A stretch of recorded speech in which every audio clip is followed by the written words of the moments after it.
तो अभी हम लोग पढ़ने जा रहे हैं Bohr atomic model. Bohr atomic model के 3 पोस्टुलेट्स हैं। S L E stable standing orbit, मतलब इनर्जी रिलीज नहीं करेगा। L is equal to N H by two pi. Angular momentum जो होता है हमारा N H by two pi, मतलब एच बाई टू पाई का इंटीग्रल मल्टीपल होता है। और इनर्जी जो है, जो जब इलेक्ट्रॉन एक ऑर्बिट से दूसरे ऑर्बिट में जाएगा तो इनर्जी रेडिएशन रिलीज करेगा, वो इसका मैग्नीट्यूड क्या होगा, previous energy minus final energy, initial energy minus final energy. तो अब हम लोग मेन फार्मूला पाते हैं। तो ये रहा मेन फार्मूला, आप लोग एक बार पूरा अच्छे से इसको याद कर ले और मैं समझाता हूँ एक बाई एक, ठीक है। तो एक तो ये आपको याद रखना है, lambda equal to H by P होता है। तो एच बाई पी को क्या लिख सकते हैं, under root 2m into kinetic energy लिख सकते हैं। तो आप मैंने एनर्जी लिख दिया अंडर रूट 2m। तो इसको लिख सकते हैं हम लोग, एनर्जी को क्या लिख सकते हैं, Q इंटू वी लिख सकते हैं, voltage. Work done is equal to क्या होता है आपका, आपका होता है voltage is equal to work done per unit charge होता है। और वर्क डन क्या लिख सकते हैं, एनर्जी लिख सकते हैं। तो उसी से वो E is equal two electron volt भी आप लोग ने पढ़ा होगा यूनिट।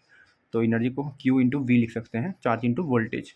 तो उसी फॉर्मूला से ये सब डिराइव्ड है और ये सब आपको मस्ट याद होना चाहिए। ये सब क्वेश्चन आते हैं इसमें से। वहाँ पे क्या लिखा हुआ है, valid for moving charge from rest with velocity we.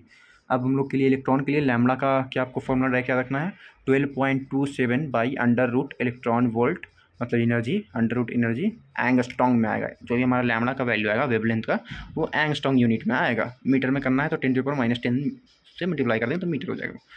तो ये इलेक्ट्रॉन के लिए क्या हो गया, 12.27 by under root energy in electron volt angstrom. Protein के लिए हो गया lambda is equal to 0.286 by energy in electron volt angstrom, ठीक है।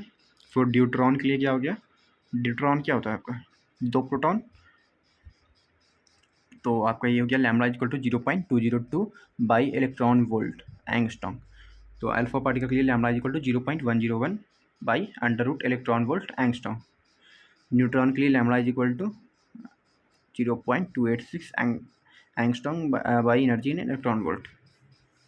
गैस मॉलिक्यूल के लिए lambda is equal to H by under root 3 kB TM। यहाँ पे kB क्या है, बोल्ट्जमैन कांस्टेंट, जिसका वैल्यू है 1.38 into 10⁻⁻23 joule metre.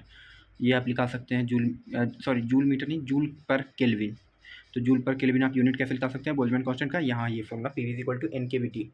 PV is equal to NKBT, जैसे PV is equal to NRT होता है, PV is equal to NKBT होता है। N क्या है, नंबर, ठीक है, नंबर ऑफ पार्टिकल्स, ठीक है।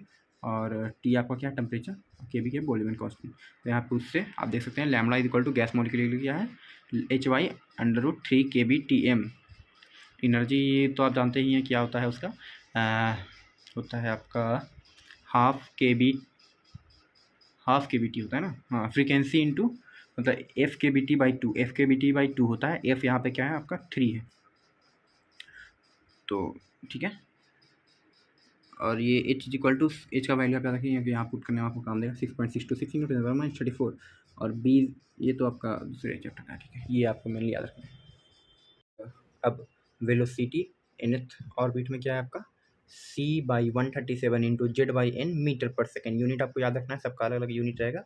आपको कौन सा वैल्यूज़ में कौन सा यूनिट है वो आपको देखना है। तो वेलोसिटी nth ऑर्बिट में इलेक्ट्रॉन का क्या होता है, C/137 into Z/n।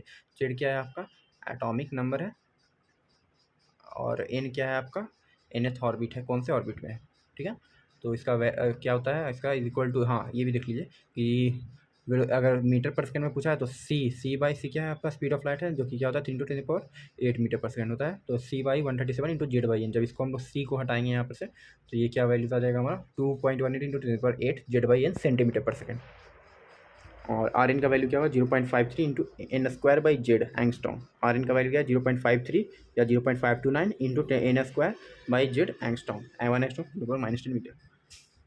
En energy in n orbit, nth orbit, -13.6 Z² electron volt, -13.6 Z² electron volt. ये आपको याद रखना है, इलेक्ट्रॉन वोल्ट में है यहाँ पे। और यहाँ पे देखिए इसको लिख सकते हैं -21.8 10⁻⁻19 Z² जूल। यहाँ पे जूल में है, 21.8 इंटू 10⁻⁻19 Z² जूल। तो आपको इलेक्ट्रॉन वोल्ट से जूल में कन्वर्ट करना है तो आता ही होगा आपको। ये आपका इसको जब किलो कैलोरी पर मोल में लिखना होगा तो 313.6 313.6 Z² के किलो कैलोरी पर मोल, ये भी आपको फॉर्मूला याद रखना है, ये भी इंपॉर्टेंट है। और ये याद रखना एनर्जी एनएच में एक और फॉर्मूला है आपका किलो जूल पर मोल में 1312 Z square by N square kilo joule पर मोल। और टाइम पीरियड के लिए क्या होगा 1.51 into 10⁻16 N Q by Z square. ये आपको ऐसा भी क्वेश्चन आता है कि प्रोपोर्शनल पूछ लेगा कि टाइम पीरियड आपका किसके प्रोपोर्शनल होता है, तो आपका होता है N Q by Z square के।